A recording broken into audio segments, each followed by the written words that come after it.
it's a great pleasure to be here.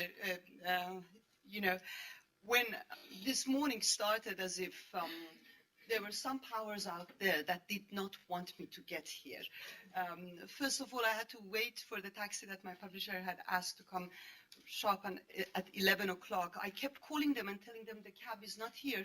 And I was standing out there, but they kept insisting that the cab is right there in front of my eyes. So then once finally, after half an hour delay, the taxi came, we were delayed by Her Majesty's guards and horses who were parading leisurely across the street. And my frustrated taxi driver told me today is the Queen's birthday, and that is why we are dealing with that. And finally, I got here to this amazing world of, and as soon as I met the friends at Google and we started talking, and then I was given a tour of the game room, for heaven's sake. You know, I thought that those powers that wanted to prevent me from coming here have been defeated. And the last thing was that amazing dog. I don't know what happened to him, reminding me of my son's dog. If you go to the acknowledgements to my book, things I have been silent about among my family, I acknowledge and thank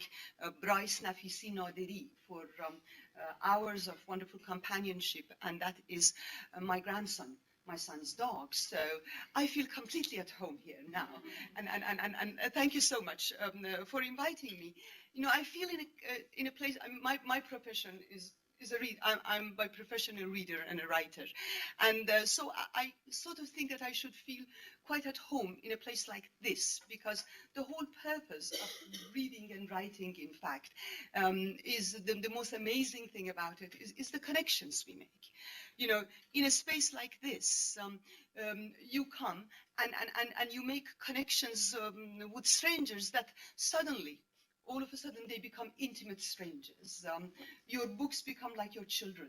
You go through so much labor, so much pain to bring them into the world. And once they're out there, you don't know what amazing places they take you and what wonderful strangers they bring to your home. So I do feel quite at home here. And partly what I wanted to do was not to talk only about this book or the books I have written, but I wanted to talk about the importance, the centrality of books, of the act of reading and writing in the kind of world, especially that we live today. Because I keep talking about books, and every time I talk about the act of reading and writing, I remind myself and others that this is one world.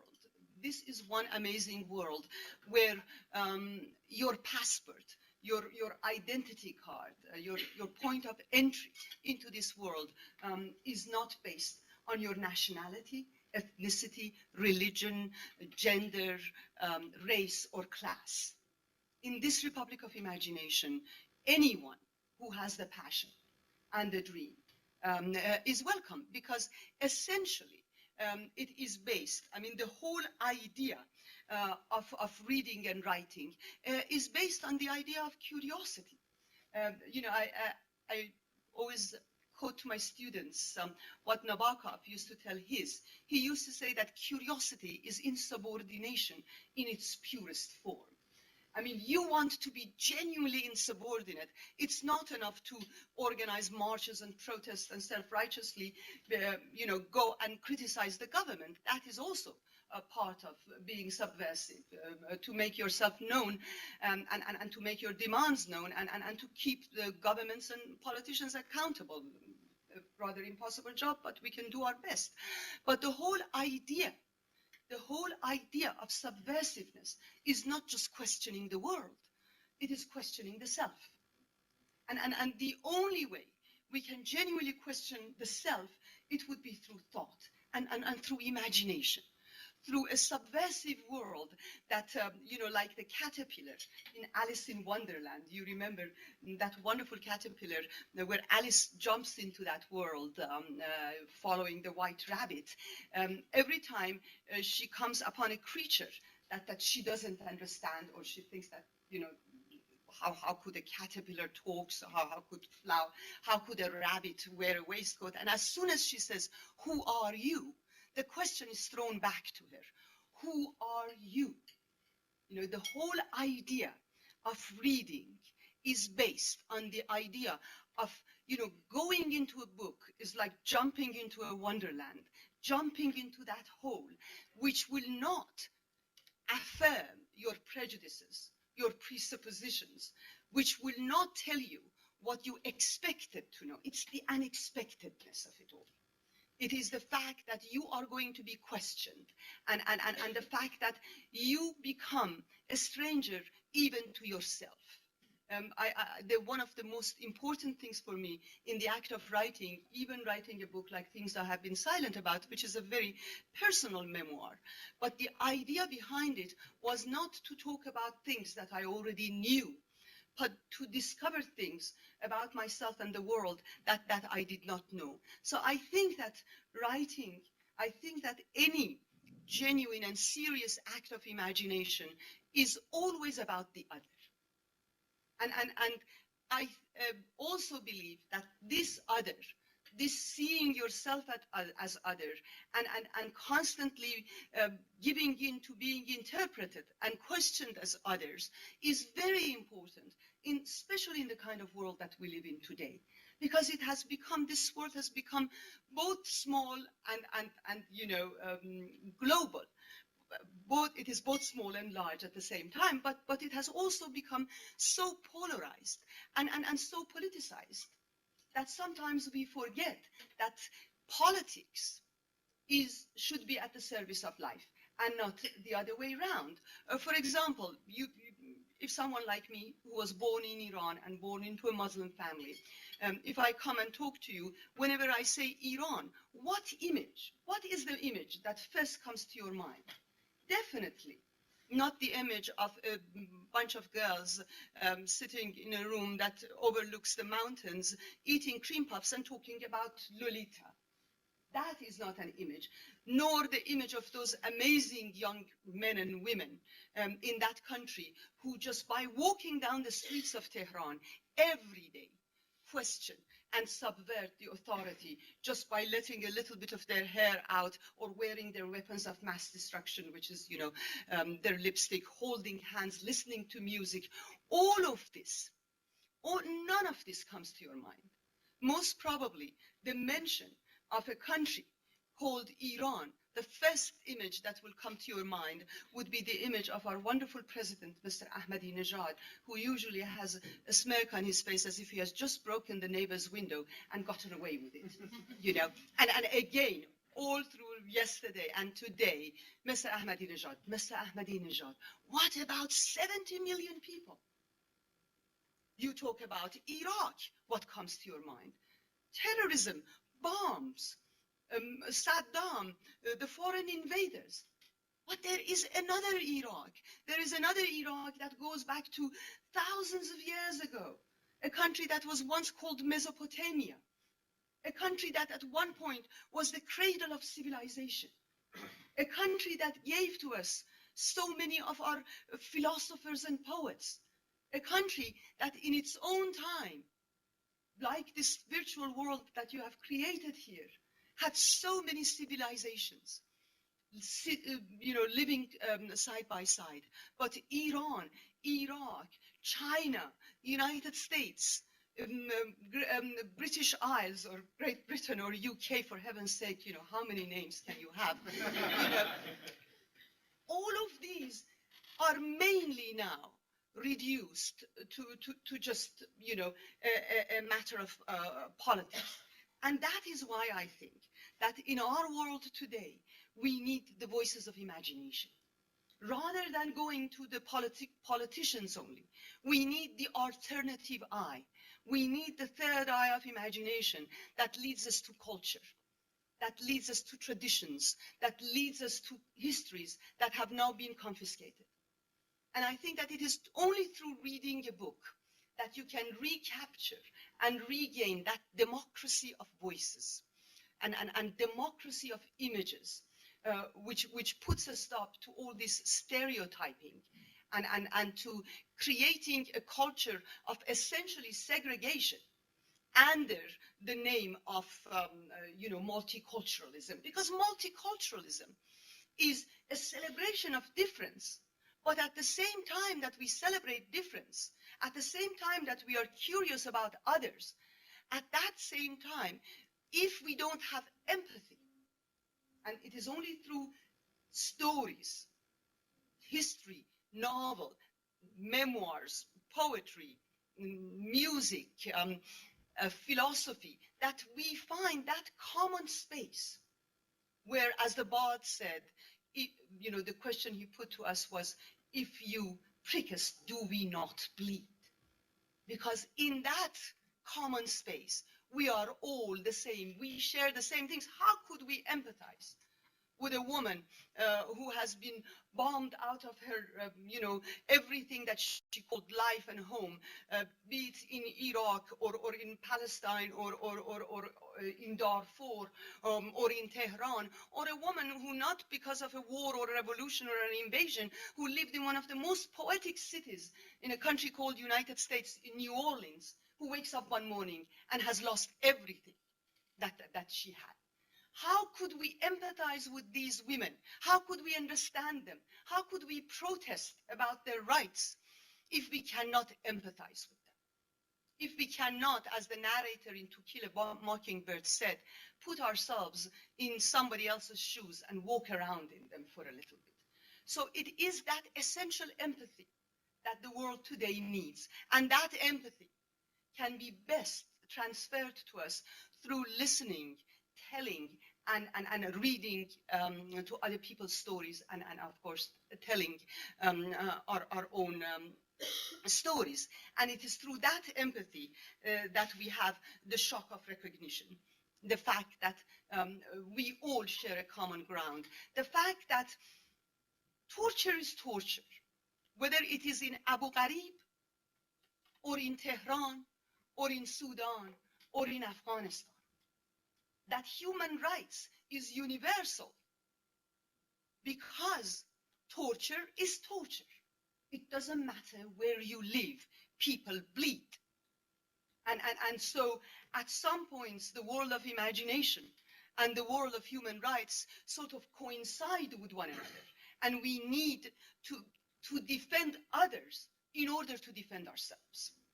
We need to hold ourselves accountable as we hold others accountable. Okay, so far for my preaching. Now, I just wanted to give you a little bit of a background, the story behind the stories in the books I have written. Oh, I have to sort of do this, right? Am I? Okay, now I'm completely involved in doing this. I cannot talk anymore. Yeah.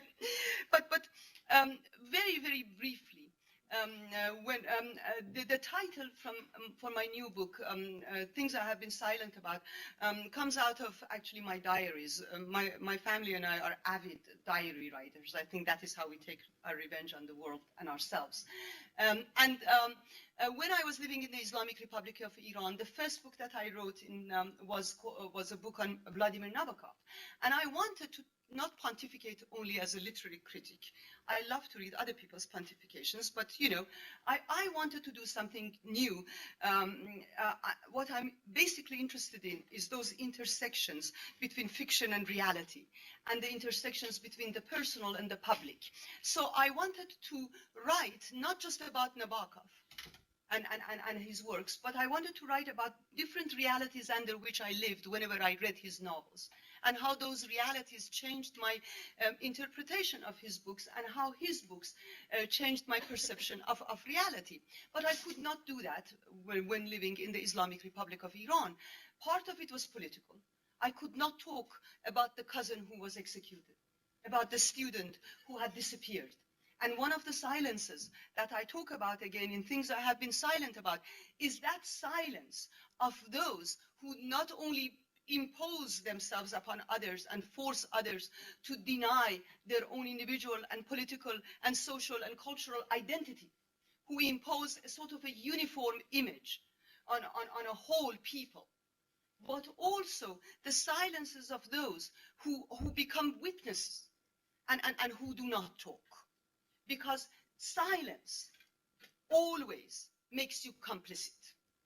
And in this manner, there are no innocents. So it wasn't just about the political injustices, but it was also because, not just because of the Islamic regime, but there was a whole tradition in the Iranian culture where talking about the personal would be considered taboo. And you know, I had not noticed until I started writing this book how much of my diaries were about those personal silences. All my life, it seemed, I have been writing a story that I could not tell. And with Nabokov, I wanted to talk about just something very simple. That the first book I read by Nabokov was Ada. It was given to me by my boyfriend Ted, who wrote on the flyleaf, "To Azar, my Ada, love, Ted." I couldn't write this. And so I opened a segment in my diaries called, under the heading, Things I Have Been Silent About. And I wrote under it about all sorts of things, including watching Marx Brothers in Tehran, falling in love in Tehran, and of course, reading Jane Austen in Tehran, reading Lolita in Tehran. And when I, finally my family and I migrated to United States in 1997, obviously, partly I wrote and talked about these silences because now I felt that I could. But my amazement was not at the freedom of expression and association that I had gained, that was good. But my amazement was how in this other world, where everything was supposed to be, not everything was supposed to be free. We have discovered that the hard way.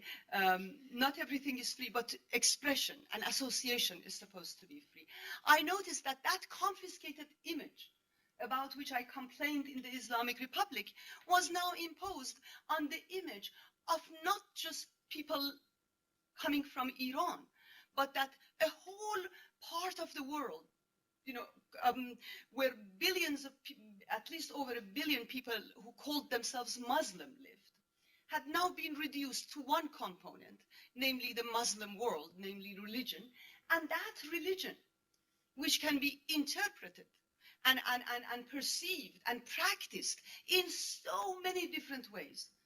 There is as many ways of interpreting Islam as there are Muslims. The same is true of Christianity or Judaism or any other religion. Countries as different as Turkey, Iran, Indonesia, Afghanistan, Saudi Arabia had now lost their specificity, their names.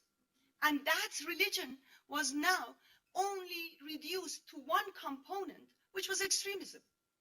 And if I talked about myself or appeared the way I do, people would say, "Oh, but you are not Iranian or Muslim, you are Western." So the whole point is that being Western means having freedom of choice.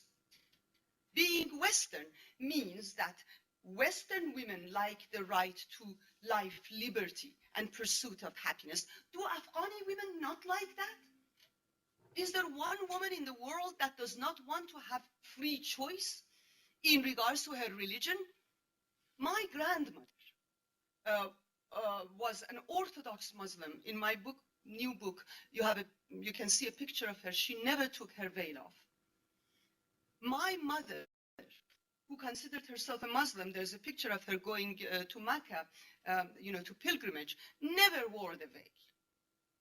There are women in Iran who are different kinds of Muslims, like my mother and my grandmother. There are atheists in Iran. There are Jews in Iran. There are Armenians in Iran. There are Sunnis, there are Shias, there are Sufis, there are atheists. 750 years ago, we had a poet astrologer named Omar Khayyam, who was an agnostic. You go into Persian literature, what we call Islamic literature, in fact, not just Persian, 1,000 years ago. I mention it in my book, Things I Have Been Silent About. A man named Ferdowsi wrote about the mythology of Iran, which went back to 2,500 years ago. Half of which was not Muslim, it was Zoroastrian. The women in our classical literature are among the most sensual, the most erotic women you can find anywhere in the world.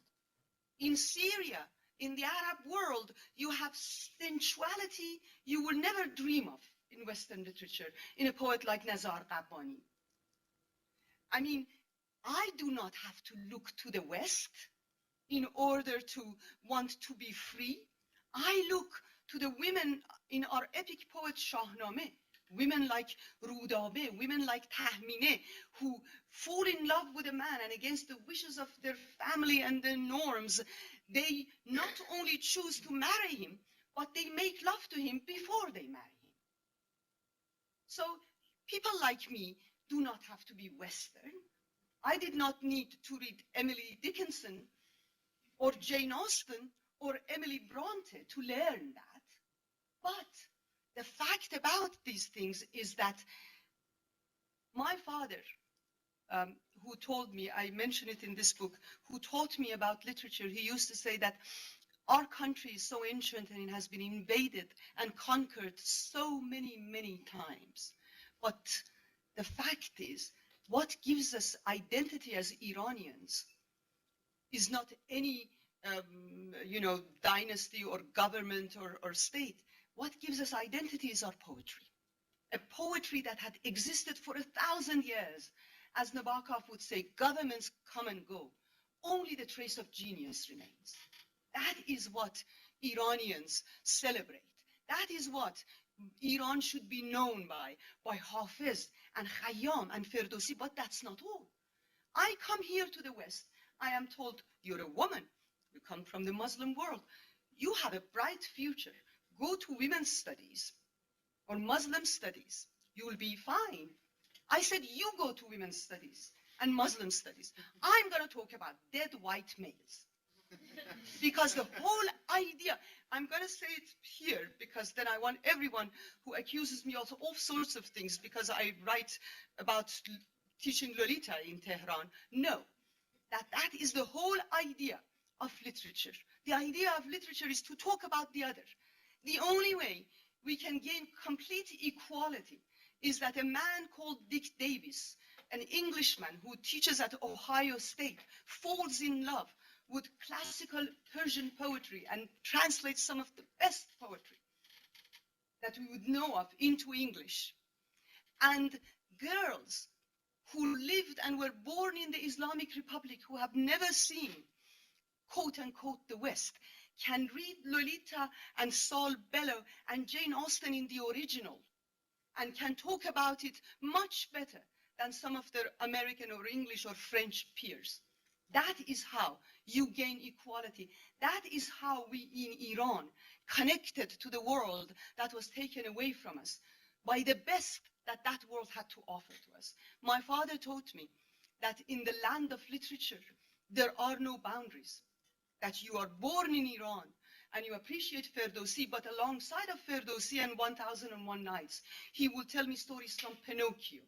He would tell me stories from a guy called Mark Twain. Tom Sawyer, I later learned that I much prefer Huckleberry Finn to Tom Sawyer, but that is another story. But he taught me about The Little Prince, Hans Christian Andersen. So that world he presented to me was a world without borders. It was a truly multicultural world. Not ever will I give up that portable world. Okay, so I don't know how much, okay, because, it's so wonderful to just go on talking in a room without windows, sort of have a monologue, and a captive audience. Then you can also talk about democracy of voices. But I see that I haven't as yet gotten to this book. So very quickly then, both this book and Reading Lolita in Tehran are not just my obsessions and passions and things that I sort of confronted in a country named Iran, but also it is a reaction, and it's through the interaction with this other world, where I have to remind my quote-unquote Western friends, I don't know who is Eastern and who is Western, that's another story, that if lowering the age of marriage for girls from 18 to 9 and bringing the punishment of stoning to death people who are accused of prostitution and adultery is my culture. Your culture, then, is Inquisition and fascism and Stalinism, not St. Thomas Aquinas or St. Augustine or Goethe or Flaubert or Emily Bronte. If that is my culture, then slavery is the culture of the United States, not Frederick Douglass and Flannery O'Connor and Toni Morrison. Every culture in this world has something to be ashamed of. Every culture, there are no innocents in this world. And every culture has something to be proud of. And in this book, I wanted to bring the personal. I wanted to encounter the worst censor and interrogator of all, which is the self. I mentioned in the prologue, two things I have been silent about, that among all these other silences, now I will be sort of confronting that worst of all censors, which is my own inner interrogator and censor. And I wanted, the book came into being as I was writing the acknowledgements to Reading Lolita in Tehran, when my mother suddenly died in Tehran, and I had a very difficult relationship with her. She both loved me and resented me for having the mother that she never had. And she wanted to be independent. My aunt used to say of her, another intelligent woman gone to waste. And a woman so unfulfilled and bitter that she could not have a relationship, the kind of relationship with me that I wanted. And so after her death, I had to change the acknowledgements to Reading Lolita in Tehran. And I had to start that inner conversation, that unfinished conversation that I had with my own mother, trying to understand. And then a year later, my father died. And so I'm getting there. My father died, and then I knew that this is the book that I have to write. I told my publisher, please remember, this is not Reading Lolita Part 2. This is not a book like an aspirin, how to face your parents through books and get out of it, and feel happy, how to be happier and happier. This is not a sensational and scandalous book, although secrets can be sensational and scandalous. This is a book where I wanted to show the intersection between the personal and the historical and the political. And this is a book that is both a homage to my parents as well as a declaration of independence, and to both the country I was born in and to the parents who gave birth to me. Finally, I want to tell the story through myself, and the whole idea of writing a memoir is preserving memory. The whole idea of writing a memoir for me is resisting not just the tyranny of man and of politics, but resisting that worst tyranny of all, which is the tyranny of death.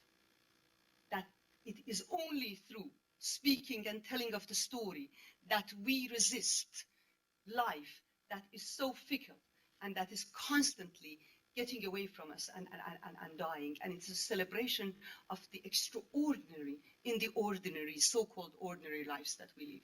So I finish here.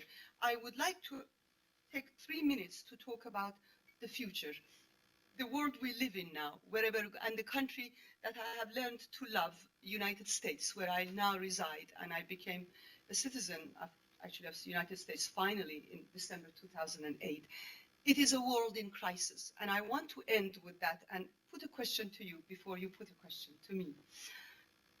This crisis, I believe, of course, crisis is always good, despite the fact that it affects us so badly, because crisis makes us question.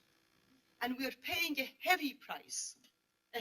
So many people around the world, not just in the West, are paying such a price for the crisis that is happening right now. But this is not just an economic crisis. It is a crisis of vision. And what I want to ask is, even Saks Fifth Avenue today is asking to be bailed out. Who will bail out imagination and thought? Who will prevent our libraries and bookstores from closing down? Who will tell our students that no, you cannot just go to pure economics and pure technology in order to get on in the world? You do need imagination and thought. that these countries that we celebrate so much, they were all built upon a poetic vision. And that if in Stalinist Soviet Union or in fascist Germany or in fascist countries that we see today, death is brutal and you see it and it's naked, and violence, the kind of violence that we are condemning in the world today, is too naked to even talk about it. But in democracies, in the Western world, as Saul Bellow once mentioned, what threatens us is our sleeping consciousness. What threatens us is our atrophy of feeling. And the world of imagination is what opens us to the world. And the only way we can move forward is to rescue humanity's literature and imagination and to make it real again. So I want to end by saying that I celebrate what is happening in the United States, and I think that the elections that happened was not the people who participated in this election, I mean the candidates, Mr. Obama, Hillary Clinton, and even John McCain, they are not the cause of change, they're symptoms of the changing times. In 1979, when I left the United States, nobody would have dreamt that Hillary Clinton can run for president. She would be a bra-burning, feminist, crazy. Hillary Clinton managed not only to run for president, but she paved the way for an evangelical, I said it wrongly, traditional woman like Sarah Palin to run and to have her husband be called the first dude. The same people who at one point would tell Hillary Clinton or Harriet Beecher Stowe or Elizabeth Cady Stanton or Susan B. Anthony, your place is at home. Bible says that a woman's place is at home. Those same people now are running, and you vote for Clinton or for Sarah Palin, not because they're women, not because of their gender, but because of their political positions. This is how far we have come. And Barack Obama, I will not talk about his African-American background. We all know that in 1979, when I left the United States, Barack Obama could still not go to certain clubs and restaurants. But that is not the point. I want to end with this. He ran as Barack Hussein Obama. How many Husseins in the world today will now think that they do not have to be terrorists? They can also become presidents. That is not all. His father was a Muslim who turned away from Islam. His mother was a Christian who did not take Christianity that seriously. Barack Obama, with a name like Hussein, chose to be a Christian. So who is the real Muslim and who is the real Christian? Tomorrow, an Ali and a Fatima can become a Christian or a Jew or an atheist, and a Hillary or a John or a Joe can become a Muslim or a Jew or an atheist. This is the kind of world, if we are not careful, this is the kind of world that we can have, a genuinely global and international world. But if we're not careful, then we deserve that other kind of world, the world of polarization and the world of violence. So I just wanted to leave you with that question. Where do we go from now? It's not just up to Obama and Gordon Brown and Ahmadinejad. The Constitution of the United States, the first words in that Constitution is we the people. It is up to us, the people, where these people will go. And the question then is, where do we, the people, want to take us and the world? Thank you for your patience.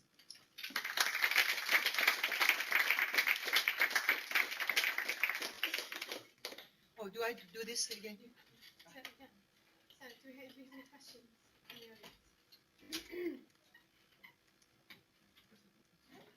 So there's been quite a few books coming out of Iran, of the exile, really, autobiographical books. Yes. And one odd thing is they're all written by women. Is there any underlying reason, or is it just a coincidence? Yes, it is really ironic that the Islamic Republic, by depriving women of the rights that they had fought for actually put them in the forefront of change in that country. You know, a lot of people, when you talk about the laws in a country like Iran, say, oh, poor women, you know, they're victims. But the fact that this much hair, the way these women in this room, if they walk down the streets of Tehran, it means that the whole system has changed, gives women so much power, doesn't it? Just by their existence, they have power.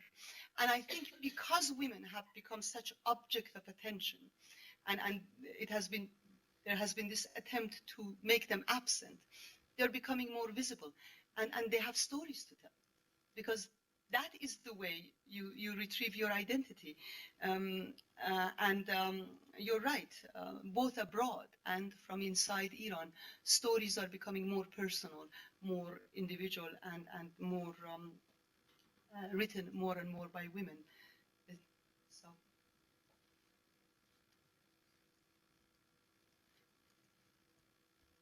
What, if any, poetry or imagination or curiosity or thought do you think there are in the religious books? Like the Quran? Religious books. Well, I remember when I was a student in the United States, before, you know, I was an English major, and before getting into the actual texts, we would be reading mythology, Greek and Roman mythology, and the Bible. Now, the interesting thing about Islam, of course, is that every prophet has a miracle. Muhammad's miracle was the fact that he was illiterate, and what God gave him was the word. So the word in Islam is sacred, and they say that Quran, they said that the Arabs, the infidel Arabs at that time, had some of the best poets, and that Quran topped every poetry that came. So these religions, a lot of them, and I don't need to talk about Christianity, I mean, the figure of Jesus becomes a poetic figure. And Judaism, each of these religions can be interpreted by the poetry they bring you, or they can be interpreted by the violence they can incite. I think that it's up to us to find the poetry or the violence.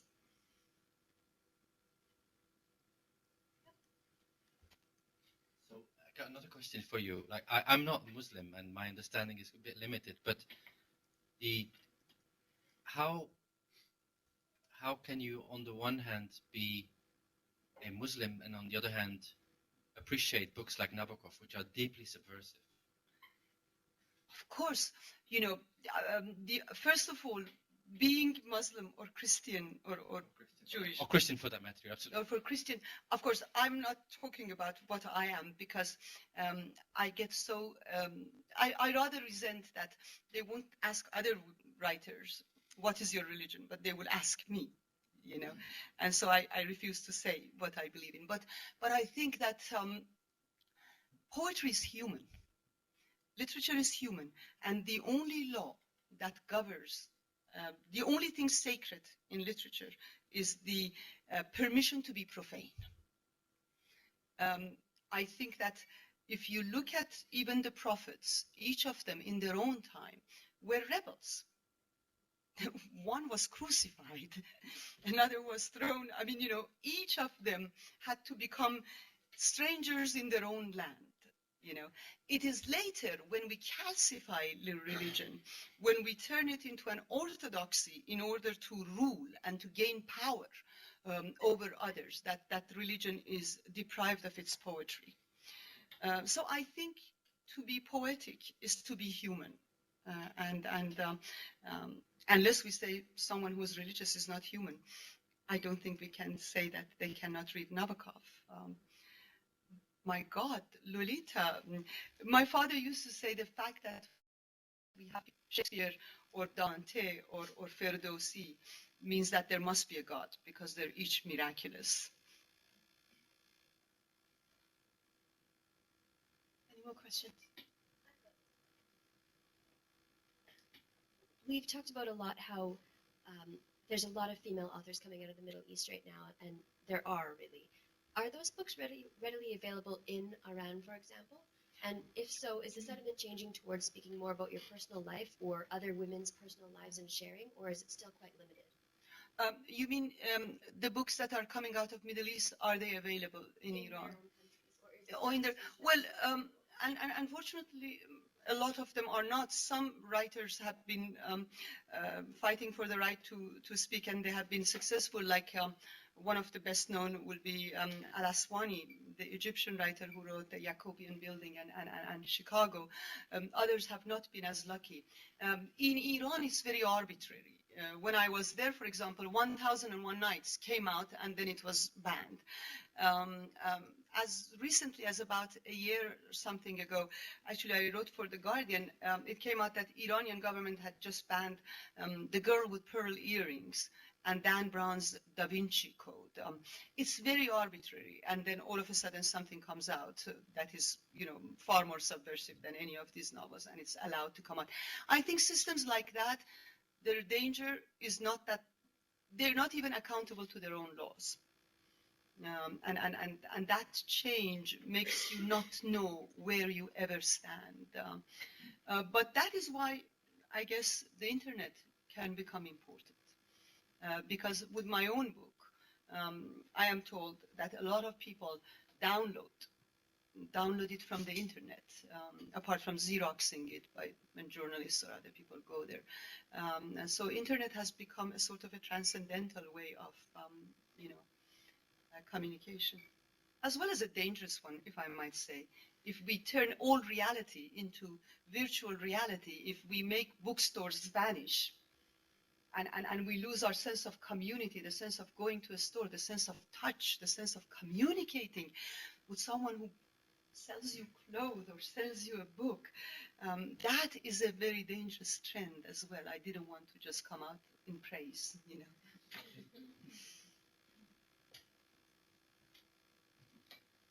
Hi, I'm very interested to find out what language did you think and speak in when you were writing your books? When I was in Iran, and I was there for 18 years before I came here, so I wrote in Persian. But everything else that I have written, and my diary is a mix of Persian English, but I have been writing in English.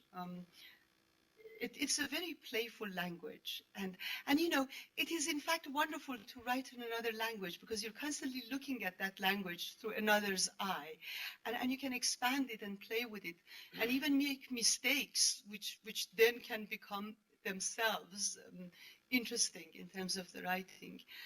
So my last two books and everything else I have written have been in English.